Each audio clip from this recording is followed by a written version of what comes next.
tu na hian iwa kon tina kan om mek he ka thian pa ne mi video khatiang mi ro na upload sa ringot ni lo kha a fi la kan kalanga kan thiam mang kan ti don ni kan camera thai mo thalo mo ke ni chon mi video kan ro don lo ni ka mi lo he tu la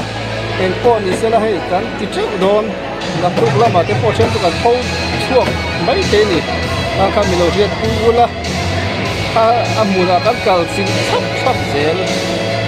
mi video khatia lo la kuala ti kha kan ti ve lo ni ti ka kan soi lu ango wani wai za ke ni pani ka don kan ti ho hey tu na yan ni kan than hem trana kan khoi mulai video lo pu druvel ron forward ron ti kan don lo ke mani romen LP Southern Palestina reality tak kan ti dona mi puyan tu kan mu wak lo pon kan lom tho kan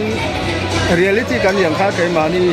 tin kun nu tak kan ti de do ni an Palestina te so when he October ni son pakhat jer tor jana di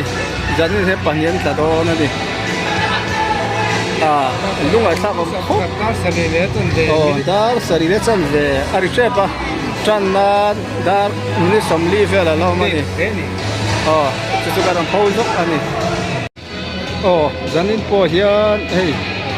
LPS ten an du lo ber chu an su nu an camera te alo upload chon vel kha an du lo ani kha tiang style kha thing khop mai chu wangin YouTube channel sian chin phe chu na fi la kal chi la thu thleng sei khum lu kham du nuam ta tak atanga piringot ni lo kha ni reaction vel phe chu thing ni to ka ni reaction phe chu en lo nga mangu ti kha kan soi du ni jani da kan non ti cho do ni kan man vel kan be tai de mai the ma se